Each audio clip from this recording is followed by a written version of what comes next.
मुंबई महापालिका निवडणुकीत काँग्रेसचं एकला चलो रे. प्रभारी चेन्नीथला यांची घोषणा, तर मनसे नको असल्यामुळे ठाकरेंना सोडल्याची चर्चा.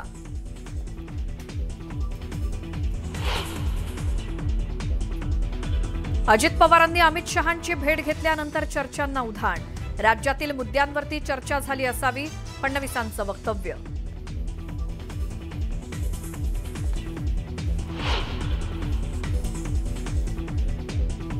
खूप अभिनंदन बिहारबद्दल. मी जरा थोडी कट्टर बीजेपी असल्यामुळे मला फारच आनंद झाला. मी भाजपची कट्टर समर्थक. बिहारमधल्या विजयाचा आनंद झाला. अभिनेत्री निवेदिता सराफांचं विधान. तर विधानानंतर विरोधकांची सराफांवर टीका. सत्ताधाऱ्यांचाही पलटवार.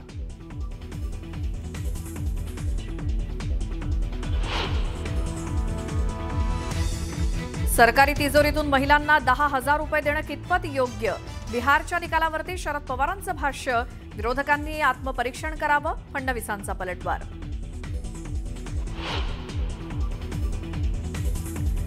माझ्या मुलीचं लग्न साखरपुड्यापेक्षाही टोलेजंग करणार. कीर्तनकार इंदुरीकर महाराजांचा टीकाकारांवरती निशाणा.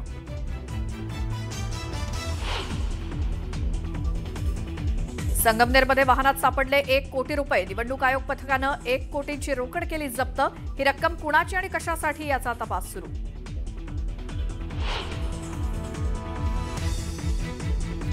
अहिल्यानगरमध्ये 2 दिवसात बिबट्याचे 2 हल्ले. बालिकेच्या मृत्यूनंतर 8 वर्षीय मुलगा गंभीर जखमी. बिबट्याला गोळ्या घालण्याची मागणी करत संतप्त ग्रामस्थांचा रास्ता रोको.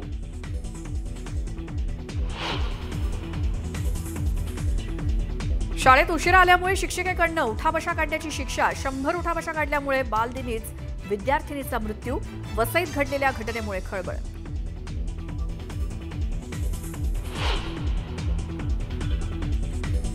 श्रीनगरच्या नौगाम पोलीस स्टेशनमध्ये स्फोट. मुजम्मिलकडनं जप्त केलेल्या अमोनियम नायट्रेटच्या स्फोटात 9 पोलिसांचा मृत्यू, तर 32 जण जखमी झाल्याची माहिती.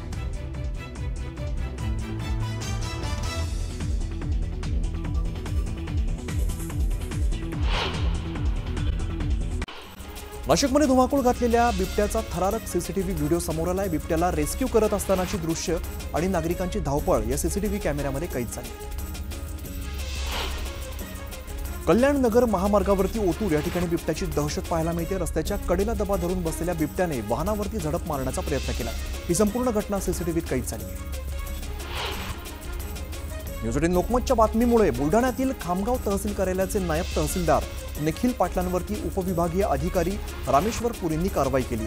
आत्मदहनाचा इशारा देणाऱ्या शेतकऱ्याला उद्धट वागणूक दिल्याची बातमी न्यूज 18 लोकमतने दाखवली होती. त्यानंतर रस्त्याच्या मागणीचे प्रकरण नायब तहसीलदारांकडून काढण्यात आले. गोंदिया जिल्ह्यातील आमगाव तालुक्यातल्या बनगाव प्रादेशिक पाणी पुरवठा योजनेतून आमगाव आणि सालेकसा या 2 तालुक्यातील 36 गावांना पाणी पुरवठा केला जातो. वीज बिल न भरल्यामुळे वीज वितरण कंपनीने या योजनेचा वीज पुरवठा खंडित केलाय. त्यामुळे गेल्या 5 दिवसांपासून पाणी पुरवठा बंद आहे. नायगाव परिसरात मोठे पडलेले खड्डे बुजवण्यासाठी पालिकेला मुहूर्त मिळत नसल्यामुळे मनसेच्या कार्यकर्त्यांनी खड्डे बुजवलेले आहेत. मनसे नेते अविनाश जाधव आणि वसई विरार शहर अध्यक्ष प्रवीण भोईर यांच्या मार्गदर्शनाखाली मनसेकडून नायगाव शहरातील खड्डे बुजवण्यात आले. पुण्यात बिबट्याच्या भीतीने शेवाळवाडी मांजरी परिसरात सुद्धा हा भाग दहशतीखाली आहे. दिवसाढवळ्या बिबट्याचं दर्शन होत असल्यामुळे परिसरात भीतीचं वातावरण आहे. मराठा समाजासाठी महत्त्वपूर्ण असणारी सारथी संस्था आणि अण्णासाहेब पाटील आर्थिक विकास महामंडळ पद्धतशीरपणे टप्प्याटप्प्याने कमजोर करत बंद करण्याचं षड्यंत्र सरकारमधीलच मंत्र्यांकडून सध्या सुरू असल्याचा गंभीर आरोप महामंडळाचे अध्यक्ष नरेंद्र पाटील यांनी केलेला आहे. सोमवारी मुख्यमंत्री देवेंद्र फडणवीस यांची भेट घेणार असल्याचंही त्यांनी सांगितलं. यवतमाळ जिल्हा परिषदेचे 21 कर्मचारी निलंबित करण्यात आलेले आहेत. दिव्यांग ओळखपत्र सादर न केल्यामुळे जिल्हा परिषद मुख्य कार्यकारी अधिकारी मंदार पत्की यांनी ही कारवाई केली. अतिवृष्टीच्या संकटानंतर शेतकऱ्यांच्या दारामध्ये कापूस आला. मात्र आता बाजारपेठेत विक्रीसाठी आणलेल्या कापसाला योग्य प्रमाण भाव मिळत नसल्यामुळे शेतकरी आर्थिक संकटात सापडला आहे. खासगी बाजारपेठेत शेतकऱ्यांचं जवळपास 1,000 रुपये प्रति क्विंटल दराने नुकसान होत आहे. कोरेगाव भीमा विजयस्तंभ शौर्य दिन कार्यक्रमाच्या तयारीच्या दृष्टीने परिमंडळ 4चे उपायुक्त सोमय मुंडे यांनी विजय स्तंभ परिसराला भेट देत पाहणी केली। यावेळेला त्यांनी परिसरातील गावच्या पोलीस पाटील, स्थानिक कार्यकर्ते यांच्याकडून अडचणी जाणून घेतल्या। छत्रपती संभाजीनगरमध्ये अतिवृष्टीमुळे शेतकऱ्यांचं मोठ्या प्रमाणात नुकसान झाले, मात्र लाखो शेतकरी आज सुद्धा मदतीपासून वंचित आहेत। जिल्ह्यातील सुमारे 6,44,694 पात्र शेतकऱ्यांसाठी मदत जाहीर करण्यात आली होती, मात्र 14 नोव्हेंबरपर्यंत केवळ 3,62,042 शेतकऱ्यांनाच मदत मिळाली। राज्यातील सर्व स्तरावरील न्यायालयांचा परिसर तसंच न्यायमूर्ती आणि न्यायाधीशांची निवासस्थाने यांचा सुरक्षेसाठी अतिरिक्त 8,282 सुरक्षा रक्षक आणि त्यासाठी येणाऱ्या 443 कोटी 24 लाख रुपयांच्या खर्चाला मंत्रिमंडळाने तत्वतः मान्यता दिली आहे, पण अंमलबजावणी कधी होणार अशी विचारणा खंडपीठ करते। आदिवासी विकास मंत्री अशोक उईके यांची कन्या प्रियदर्शनी उईकेंनी यवतमाळ नगर परिषदेच्या नगराध्यक्षपदासाठी उमेदवारी अर्ज दाखल केला आहे। यावेळी भाजपाचे जिल्हाध्यक्ष आणि कार्यकर्ते सुद्धा उपस्थित होते। जळगावच्या वरणगाव नगर परिषद निवडणुकीत भाजपामध्ये फूट पडली आहे। जुन्या पदाधिकाऱ्यांना डावलून नव्या पदाधिकाऱ्यांना उमेदवारी दिल्यामुळे भाजपाचे माजी नगराध्यक्ष सुनील काळेंसह माजी नगरसेवक आणि पदाधिकारी आक्रमक झाले। सुनील काळे यांनी जोरदार शक्तीप्रदर्शन करत भाजप उमेदवाराविरोधात अर्ज दाखल केला। गोंदिया जिल्ह्यात भाजपाने स्वबळाचा नारा दिलाय। तिरोडा, गोंदिया, गोरेगाव आणि सालेकसा या ठिकाणी भाजप स्वबळावरती लढणार आहे। विकास हाच अजेंडा असल्याचं म्हणत आमदार संजय पुराम यांनी 16 तारखेपर्यंत उमेदवार जाहीर करणार असल्याचं सांगितलं।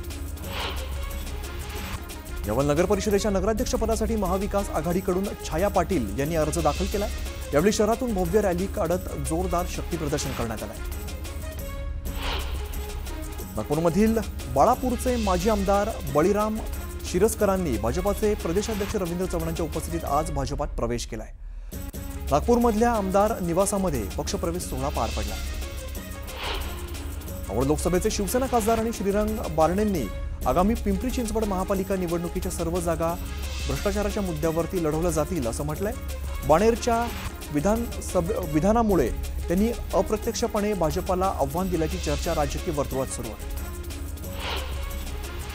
जळगावमधील धरणगाव नगरपालिकेच्या नगराध्यक्षपदासाठी महायुतीच्या अधिकृत उमेदवार म्हणून वैशाली भावेंचं नाव जाहीर करण्यात आलंय। महायुतीच्या कोर कमिटीने पत्रकार परिषद घेत वैशाली भावेंच्या नावाची घोषणा केली आहे। कर्जत नगरपालिकेचे माजी नगरसेवक बळवंत घुमरे आणि बिनिता घुमरे या दाम्पत्याने शेकडो कार्यकर्त्यांचा आज अजित पवारच्या राष्ट्रवादी काँग्रेस पक्षामध्ये प्रवेश केलाय। बळवंत घुमरे आणि बिनिता घुमरे भाजपातून 2दा नगरसेवक म्हणून निवडून आलेले होते। लोणावळा नगर परिषद निवडणुकीसाठी राष्ट्रवादी काँग्रेस पक्षाने आजपासून प्रचाराला सुरुवात केली आहे। नगरसेवक पदाचे 17 उमेदवार आणि नगराध्यक्ष पदाच्या उमेदवारांनी ढोल ताशांच्या गजरात रॅली काढत प्रचाराचा नारळ फोडला। हिंगोलीच्या कळमनुरी नगर परिषदेसाठी काँग्रेसच्या नगराध्यक्षपदाच्या उमेदवार अश्लेषा चौधरी आणि इतर इच्छुकांनी उमेदवारी अर्ज दाखल केलेला आहे। शिवसेना जिल्हा प्रमुख आमदार संतोष बांगरांच्या उपस्थितीत शक्तीप्रदर्शन करत अर्ज दाखल करण्यात आला आहे। जळगावमधील नगर परिषद निवडणुकीसाठी नामनिर्देशन पत्र दाखल करण्यासाठी शेवटचे 3 दिवस शिल्लक असल्यामुळे उमेदवारांची धावपळ सुरू झालेली आहे। ऑनलाईन अर्ज भरताना अडचणी येत असल्यामुळे निवडणूक आयोगाच्या निर्देशानुसार रविवारी सुट्टीच्या दिवशी ऑफलाईन अर्ज स्वीकारले जाणार आहेत। एरंडोल नगर परिषद निवडणुकीमध्ये एकाच वेळी 4 अपक्ष उमेदवारांनी अर्ज दाखल केलाय। गावातील मुख्य चौकातून शेकडो नागरिकांच्या उपस्थितीत भव्य मिरवणूक काढत अर्ज दाखल करण्यात आला। मुंबई निवडणुकीसाठी काँग्रेसने एकला चलोरेचा नारा दिलाय। काँग्रेस प्रभारी रमेश चेन्निथला यांनी या संदर्भात घोषणा केली आहे। त्यामुळे या निवडणुकीत आता अधिक चुरस वाढण्याची शक्यता वर्तवली जाते। मुंबईच्या जनतेचा महायुतीवरचा विश्वास आहे, त्यामुळे मुंबईमध्ये महायुतीचा महापौर होणार असा विश्वास मुख्यमंत्री देवेंद्र फडणवीस यांनी व्यक्त केला आहे। स्थानिक पातळीवरती युती आघाडी करायला शरद पवारांनी मोकळीक दिली आहे। युती आघाडी करायला अट नाही असं शरद पवार म्हणाले। काँग्रेस नगरपालिका निवडणुकीत आपलं वर्चस्व आजमावण्यासाठी सज्ज झालेली आहे।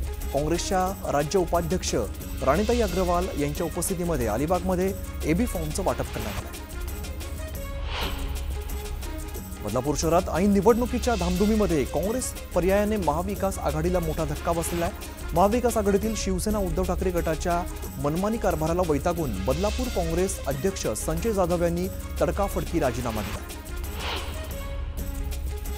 अमरावतीमध्ये अजित पवारांच्या राष्ट्रवादी काँग्रेसला धक्का बसलाय. विधान परिषदेचे आमदार संजय खोडकेंचे कट्टर समर्थक राजेंद्र सिंह सोमवंशींनी शेकडो कार्यकर्त्यांसह भाजपामध्ये प्रवेश केलाय. सोमवंशी चिखलदरा नगर परिषदेवरती सातत्याने 20 वर्ष नगराध्यक्ष आणि नगरसेवक राहिले. लोणावळ्यामध्ये महायुतीत निर्माण झालेल्या तिढ्यानंतर राष्ट्रवादी काँग्रेस पक्ष निवडणूक लढाई पूर्णपणे स्वबळावरती लढणार असून नगराध्यक्ष पदासाठी 1 उमेदवार तर नगरसेवक पदासाठी 17 उमेदवारांची घोषणा आमदार सुनील शेळके यांनी केलेली आहे. 2 ठिकाणी उमेदवार न देण्याचा निर्णय घेण्यात आलाय. त्यामुळे लोणावळ्यामध्ये खरी लढत आता राष्ट्रवादी विरुद्ध भाजप अशी रंगण्याची चिन्ह आहे. बुलढाणा जिल्ह्यातील सर्वात मोठी कृषी उत्पन्न बाजार समिती समजल्या जाणाऱ्या खामगावच्या बाजार समितीत मोठा राजकीय उलटफेर पाहायला मिळालेला आहे. दिलीप कुमार सानंदा यांचे खंदे समर्थक सुभाष पेसोडे यांच्या विरोधामध्ये अविश्वास ठराव मंजूर झालेला आहे. यावेळी तब्बल 12 संचालकांनी या अविश्वास ठरावाच्या बाजूने मतदान केल्यामुळे हा ठराव पारित झाला. वाशिम जिल्ह्यातील कारंजा, वाशिम, रिसोड आणि मंगळूरपीर या 4 नगर परिषदा तसंच मालेगाव नगरपंचायत निवडणुकीसाठी अर्ज दाखल करण्याच्या 5व्या दिवशी 79 उमेदवारांनी नगरसेवक पदासाठी तर नगराध्यक्ष पदासाठी 11 उमेदवारांनी नामांकन अर्ज दाखल केले. एरंडोल नगर परिषद निवडणुकीसाठी आता अवघे 2 दिवस शिल्लक असतानाही सत्ताधारी पक्षाकडून अद्याप एकही उमेदवाराचा नामनिर्देशन अर्ज दाखल करण्यात आलेला नाहीये. एकीकडे गटबाजी तर दुसरीकडे नवीन चेहऱ्यांना संधी द्यावी की विद्यमान सदस्यांचाच पुन्हा तिकीट द्यावं यावरून अजून सुद्धा निर्णय स्पष्ट झालेला नाही. सौदा नगरपालिका निवडणुकीसाठी आतापर्यंत 25 उमेदवारी अर्ज दाखल झाले. दरम्यान आदर्श आचारसंहितेचं काटेकोर पालन करा असं आवाहन निवडणूक निर्णय अधिकारी बबनराव काकडे यांनी केलं आहे. धुळे जिल्ह्याचे पालकमंत्री जयकुमार रावल यांच्या मातोश्री नयनकुवर रावल यांनी भाजपातर्फे नगराध्यक्ष पदासाठी आपला उमेदवारी अर्ज दाखल केला आहे. उमेदवारी अर्ज दाखल करण्यापूर्वी मंत्री जयकुमार रावल यांच्या नेतृत्वात भाजपाने जोरदार शक्तीप्रदर्शन करत शहरातून भव्य अशी मिरवणूक काढली. युती करताना सर्वच आपल्या मनाप्रमाणे होत नसतं. त्यामुळे काहींवरती अन्याय झाला असला तरी सुद्धा युती धर्म पाळला जाईल. तसंच या देवरुख नगरपंचायतीवरती पुन्हा एकदा युतीचा झेंडा फडकवण्यासाठी मतभेद आणि मनभेद विसरून जोमाने कामाला लागा असं आवाहन आमदार निरंजन डावखरे यांनी केलं. मनमाड नगर परिषदेच्या पंचवार्षिक निवडणुकीची रणधुमाळी सुरू झाली. 4 दिवसात नगरसेवक पदासाठी ऑफलाईन तर 1 ऑनलाईन पद्धतीने 168 उमेदवारांनी अर्ज दाखल केले. वाशिमच्या कारंजा तालुक्यातील शिंदे शिवसेनेचे युवा सेना तालुका प्रमुख श्याम पावडे यांच्या समवेत 30 पदाधिकारी आणि शिवसैनिकांनी खासदार संजय देशमुख यांच्या हस्ते उभाटा पक्षामध्ये प्रवेश केलेला आहे. यामुळे कारंजा शहरासह तालुक्यामध्ये उभाटाला काहीशी ताकद मिळताना दिसते. चांदवडनंतर आता मालेगावातील एक बडा नेता भाजपाच्या गळाला लागलेला असून 12 बलुतेदार संघटनेचे प्रमुख मालेगाव बाजार समितीचे माजी सभापती बंडू काका बच्छाव त्यांच्या शेकडो समर्थकांसोबत भाजपामध्ये प्रवेश करणार आहेत. त्यांच्या प्रवेशाला भाजपाच्या वरिष्ठ नेत्यांनी ग्रीन सिग्नल दिला आहे. बिहार तो झाकी है, महाराष्ट्र बाकी है. येणाऱ्या काळामध्ये 100% धुळे जिल्ह्यातील सर्व नगर परिषदेसह महाराष्ट्रात देखील सर्व नगर परिषदांमध्ये आमचा विजयाचा झेंडा राहील असा विजयाचा विश्वास मंत्री रावल यांनी व्यक्त केला. यवतमाळमध्ये महाविकास आघाडीची महत्त्वपूर्ण बैठक पार पडली. यवतमाळ नगर परिषदेसाठी महाविकास आघाडी एकत्र निवडणूक लढवणार आहे. जळगाव यावलमधील नावी परिसरामध्ये आमदार अमोल जावळे यांच्या नेतृत्वावरील विश्वासाने अनेकांनी भाजपामध्ये प्रवेश केला. शिवसेना उभाटा आणि काँग्रेसमधील अनेक पदाधिकाऱ्यांनी अमोल जावळे यांच्या उपस्थितीमध्ये भाजपात प्रवेश केला. धुळे जिल्ह्यातील शिरपूर वरवाडे नगर परिषदेच्या नगराध्यक्षपदासाठी भाजपाकडून चिंतन पटेल यांनी उमेदवारी अर्ज दाखल केला. यावेळेला संकल्प मेळावा घेत भाजपाकडून जोरदार शक्तीप्रदर्शन करण्यात आलं. जो जीता वही सिकंदर, पराभव स्वीकारता आला पाहिजे, मोकळ्या मनाने चुका कबूल करा असं म्हणत मुख्यमंत्री फडणवीसांनी विरोधकांवरती निशाणा साधलाय. आमच्या योजना आवडल्यामुळे लोकांनी आम्हाला मतदान केलं असं फडणवीस म्हणाले. बिहारमध्ये 50% मतदान महिलांचं होतं. प्रत्येक महिन्याला 10,000 देणं लहान गोष्ट नाही. पैसे वाटून निवडणुका होत असतील तर निवडणूक आयोगाने विचार करावा असं शरद पवार म्हणाले. सत्ताधाऱ्यांनी निवडणुकीपूर्वी पैसे वाटणे चिंताजनक असल्याचंही पवारांनी सांगितलं. निवडणुकीतला पराभव स्वीकारायचा असतो. विरोधकांनी रडीचा डाव न खेळता परीक्षण करावं असं म्हणत भाजपाच्या प्रवीण दरेकरांनी विरोधकांवरती टीका केली. बिहारचा निकाल हे लोकमत नाही, जनाधार नाही, तर तो मशीनचा आधार आहे, अशी टीका बच्चू कडूंनी केली आहे. आता मतदान केंद्रावरती मतदान करण्यापेक्षा भाजपाच्या कार्यालयात मतदान घ्यावं असा टोला बच्चू कडूंनी लगावलाय. ठाण्यामध्ये भाजप आमदार संजय केळकर यांच्या हस्ते अभिनेत्री निवेदिता सराफ यांना पुरस्कार देण्यात आला. यावेळेला मी भाजपाची कट्टर समर्थक असून बिहारमधील विजयाचा आनंद झाल्याचं अभिनेत्री निवेदिता सराफ यांनी म्हटलेलं आहे. बिहार निवडणुकीनंतर भाजपामध्ये मोठे संघटनात्मक बदल होण्याची अपेक्षा आहे. केंद्र आणि राज्यस्तरीय संघटनेत खांदेपालट होण्याची शक्यता आहे. भाजपाच्या राष्ट्रीय अध्यक्ष बदलाबाबत जोरदार चर्चा सुरू आहे, तर राज्यात नवी प्रदेश कार्यकारिणी जाहीर होण्याची शक्यता आहे. बिहारमध्ये झालेल्या विजयानंतर बुलढाण्याच्या खामगावात जल्लोष साजरा करण्यात आलेला आहे. कार्यकर्त्यांनी फटाके फोडत डीजेच्या तालावरती ठेका धरला. फिरकीपंथीयांचं बळजबरीने धर्मांतरण करण्याचा प्रयत्न झाल्याचा धक्कादायक प्रकार अमरावतीमध्ये उघडकीस आला आहे. अवैध आणि बळजबरीने धर्मांतरण करण्याचं मोठं रॅकेट अमरावतीत सक्रिय असल्याचा भाजप खासदार अनिल बोंडेंनी आरोप केला आहे. आम आदमी पक्षाचे खासदार राघव चड्डा साई दर्शनासाठी आज शिर्डीमध्ये आले होते. यावेळेला त्यांनी दिल्ली स्फोट प्रकरणी सरकारने कठोर कारवाई करण्याची मागणी केली आहे. संसदेच्या अधिवेशनात आम्ही सरकारला यावरती प्रश्न विचारू असंही राघव चड्डाने सांगितलं आहे. गोंदिया जिल्ह्यात बिरसा मुंडा जयंती मोठ्या उत्साहात साजरी करण्यात आली. यावेळेला आमगाव देवरीमध्ये आदिवासी विद्यालयाच्या वतीने रॅली काढण्यात आली. या रॅलीमध्ये आमदार संजय पुराम यांनी सहभाग घेतला. पुणे जिल्हा परिषदेच्या शाळांमध्ये शिक्षण घेणारे विद्यार्थी इस्रोच्या भेटीनंतर आता 10 दिवसाच्या अमेरिका दौऱ्यावरती जाणार आहेत. या दौऱ्यासाठी 25 विद्यार्थ्यांची निवड झालेली असून ते वॉशिंग्टन, ऑर्लँडो आणि सॅन फ्रान्सिस्को या 3 शहरांना भेटी देणार आहेत. एकादशी निमित्ताने पंढरपुरात भाविकांनी विठ्ठल दर्शनासाठी मोठी गर्दी केली आहे. त्यामुळे विठ्ठल दर्शनासाठी किमान 5 तासांचा कालावधी लागतो. आळंदीत माऊलींच्या 729व्या संजीवन समाधी सोहळ्याच्या पार्श्वभूमीवर कार्तिकी एकादशी निमित्ताने माऊलींच्या संजीवन समाधी मंदिरात महापूजा करण्यात आली. सावरोली बुद्रुक गावचे शंकर गणू बेरे आणि निर्मला शंकर बेरे या वारकरी दाम्पत्याला पूजेचा मान मिळाला आहे. कार्तिकी एकादशी निमित्ताने संतश्रेष्ठ ज्ञानेश्वर माऊलींच्या समाधी मंदिरात रंगीबेरंगी फुलांची आकर्षक अशी सजावट करण्यात आली आहे. माऊलींचं हे विलोभनीय रूप पाहण्यासाठी भाविकांनी मोठ्या प्रमाणात आळंदी नगरीत गर्दी केल्याचे चित्र पाहायला मिळत आहे.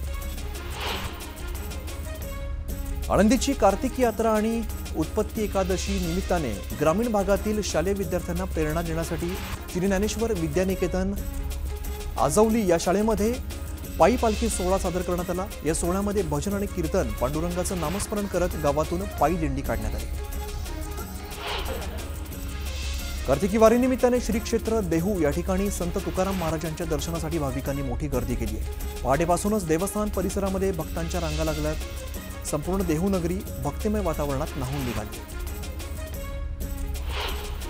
नंदुरबारमध्ये 9वीत शिकणाऱ्या एका शालेय विद्यार्थ्याने हिंस्र प्राण्यांपासून बचावासाठी एका अनोख्या यंत्राचा शोध लावलेला आहे. किसान सुरक्षा कवच नावाचं हे यंत्र अतिशय स्वस्त बनत असून या किसान सुरक्षा कवचाची निवड राज्यस्तरावरून राष्ट्रीय बाल वैज्ञानिक प्रदर्शनासाठी देखील झाली. संगमनेरमध्ये एका वाहनात 1 कोटी रुपये सापडलेले आहेत. निवडणूक आयोगाने 1 कोटीची रोकड जप्त केली. याबाबत अधिक तपास सुरू असून पालिका निवडणुकीच्या पार्श्वभूमीवरती इतकी मोठी रक्कम सापडल्यामुळे खळबळ माजली. पाथरी तालुक्यातील पाथरगव्हाण शिवारामध्ये 15 ते 20 एकरवरील उसाला शॉर्ट सर्किटमुळे आग लागली. या परिसरातून जाणाऱ्या 33 केव्ही उपकेंद्रातील विद्युत वाहिनी तुटून शेतामध्ये कोसळल्यामुळे ही आग लागलेली आहे. त्यामुळे शेतकऱ्यांना याचा मोठा आर्थिक फटका बसला. कर्जतवरून मुद्रे गावाकडे जात असताना भरधाव कारने 4 ते 5 दुचाकींना धडक दिली. कार चालकाचं नियंत्रण सुटल्यामुळे अपघात झालाय. अपघातामध्ये 5 जण जखमी झाले असून अपघाताची घटना सीसीटीव्ही कॅमेऱ्यात कैद झाली. पैठण्यात इमारतीचं काम सुरू असताना झालेल्या दुर्घटनेमध्ये 2 कामगारांचा मृत्यू झालाय तर 3 कामगार जखमी झालेत. इमारतीच्या पायाभरणी दरम्यान ही दुर्घटना घडली. मालेगावात 10 लाखांच्या बनावट नोटा जप्त करण्यात आलेल्या आहेत. तांबा काटा परिसरातून पोलिसांनी 2 संशयितांना अटक केली. बीड शहराजवळ सोलापूर धुळे महामार्गावर भरधाव वेगातील ट्रक उलटला. चालकाचं ट्रकवरील नियंत्रण सुटल्यामुळे हा अपघात झालाय। अपघाताचा व्हिडिओ समोर आलेला असून या अपघातात चालक आणि क्लीनर जखमी झाले। वसईमधील सातिवली या ठिकाणी हनुमंत विद्या मंदिर शाळेत एका धक्कादायक घटना घडलेली आहे। महिला शिक्षिकेने उठाबशा काढायला सांगितल्यामुळे 6वीतल्या वर्गात शिकणाऱ्या काजल गौंड या मुलीचा मृत्यू झालाय। शाळेत उशिरा आल्याच्या कारणावरून शिक्षिकेने उठाबशा काढायला सांगितलेल्या होत्या। पुणे पोलिसांच्या गुन्हे शाखा 2ने 3,31,000 165 ग्रॅम जप्त केलेला आहे। गोपनीय माहितीच्या आधाराने पुणे पोलिसांनी कारवाई केली आहे। वाशिमतील मुंबई कृषी उत्पन्न बाजारपेठेत अनधिकृत फेरीवाल्यांवरती कारवाई दरम्यान सुरक्षा रक्षकांवरती हल्ला झाला। कारवाईसाठी गेलेल्या सुरक्षा रक्षकांवरती फेरीवाल्यांनी लाठी काठ्यांचा वापर करत हल्ला केलेला आहे। या मारहाणीचा व्हिडिओ सध्या सोशल मीडियावरती व्हायरल होतोय।